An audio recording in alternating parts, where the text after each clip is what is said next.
नमस्कार, स्वागत है आपका बिहार समाचार में। बिहार 15 जून के बाद फिर से एक सप्ताह के लिए अनलॉक हो सकता है। खबर है कि बिहार में 22 जून तक अनलॉक 2 जारी रहेगा। तो वहीं लगभग तय हो चुका है और खुद लालू जी ने घोषणा कर दी है कि बिहार सरकार का गिरना तय है और बिहार में तेजस्वी की सरकार बनने वाली है। तो वहीं बिहार में मानसून आते ही भयंकर बारिश होने वाली है। तो आज की बड़ी खबरों पर बात करने से पहले आपसे अनुरोध है, कृपया वीडियो को एक प्यारा सा लाइक अवश्य कर दीजिएगा। आपका लाइक करना ही हमारी मेहनत का फल होता है।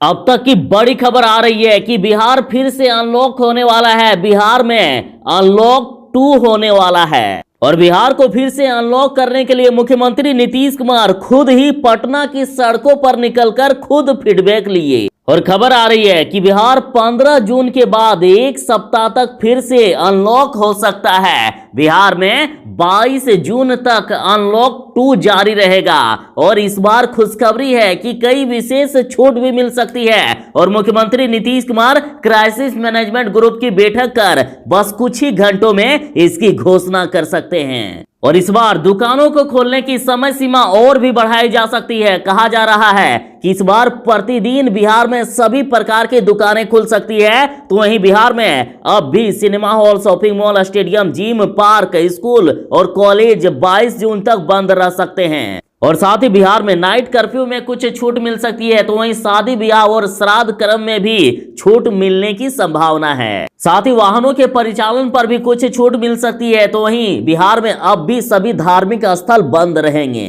अनलॉक 2 में भी सार्वजनिक स्थलों पर किसी भी प्रकार की कोई भी सरकारी और निजी आयोजन पर रोक रहेगा। बिहार में अब भी होटल, रेस्टोरेंट या ढाबे में होम डिलीवरी की ही सुविधा होगी। तो वहीं सरकारी और निजी ऑफिस को खोलने की समय सीमा बढ़ाई जा सकती है, यहां भी छूट मिल सकती है। और साथ ही गरीबों और मजदूरों की स्थिति को ध्यान में रखते हुए मुख्यमंत्री जी इस बार कुछ विशेष छूट भी दे सकते हैं। लेकिन इतना तो तय है कि बिहार में एक सप्ताह के लिए फिर से अनलॉक बढ़ाया जाएगा। बिहार को 22 जून तक अनलॉक किया जा सकता है।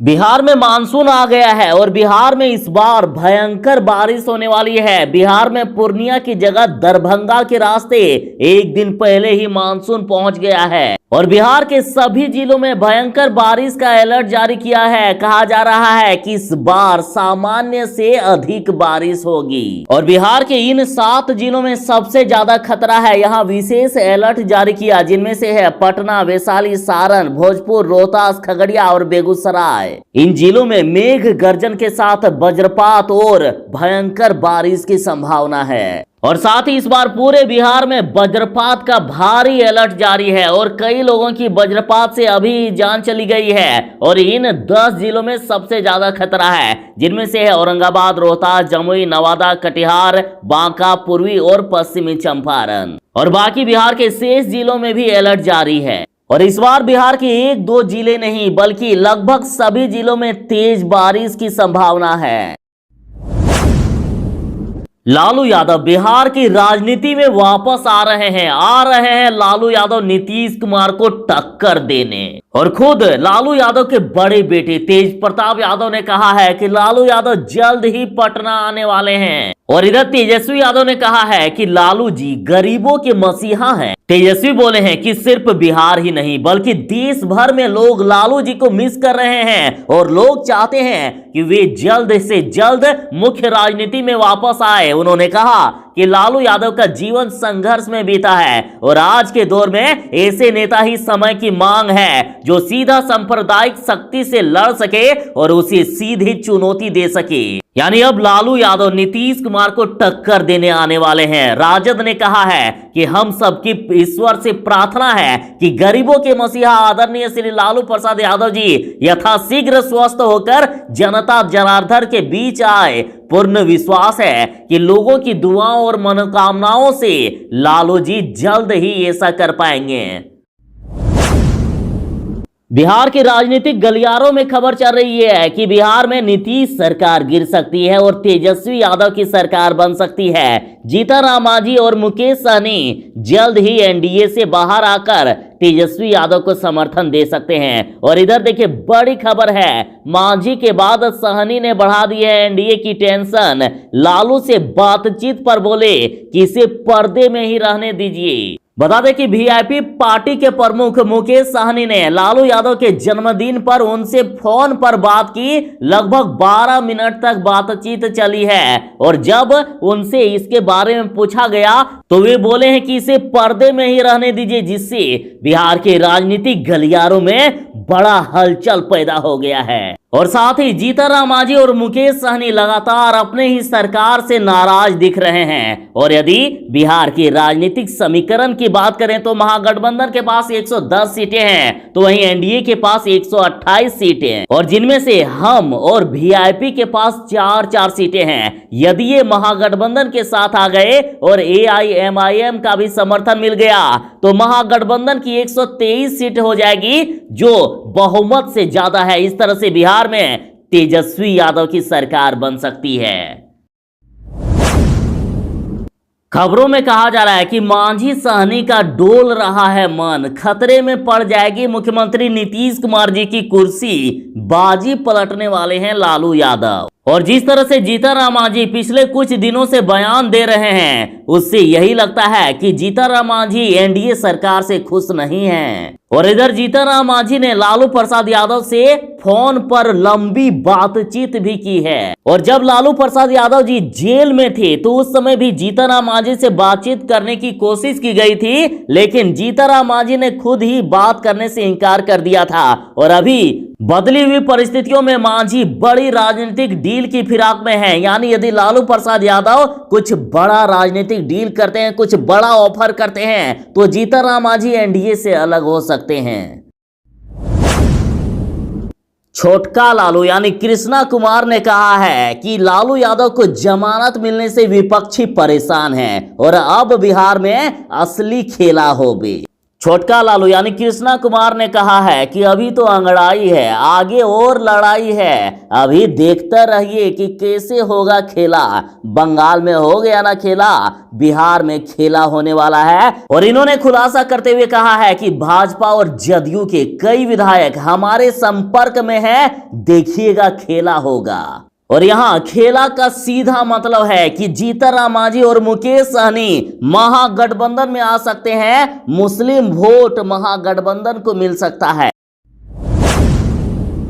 बीजेपी नेता ने राहुल गांधी पर एक अजीबोगरीब बयान दे दिया है, आप जरा इसे सुनिए। बिहार बीजेपी अध्यक्ष संजय जायसवाल ने कहा है कि लॉकडाउन में छूट जरूर मिल गई है, लेकिन इस समय लोगों को उतना ही बाहर निकलना चाहिए जितना कि कांग्रेस नेता राहुल गांधी मंदिर जाते हैं। संजय जायसवाल ने आगे कहा कि कोरोना महामारी के बारे में डॉक्टर उतना ही जानते हैं जितना कि कांग्रेस प्रमुख सोनिया गांधी हिंदी जानती है। और साथ ही बीजेपी नेता ने यूपी के मुख्यमंत्री को लेकर भी कहा है कि उतने ही मास्क का प्रयोग करना चाहिए जितना कि योगी आदित्यनाथ भगवा वस्त्र का प्रयोग करते हैं। और साथ ही जनता से अपील करते हुए संजय जायसवाल ने कहा कि वैक्सीन अवश्य लगाएं और प्रोटेक्शन जरूर करें।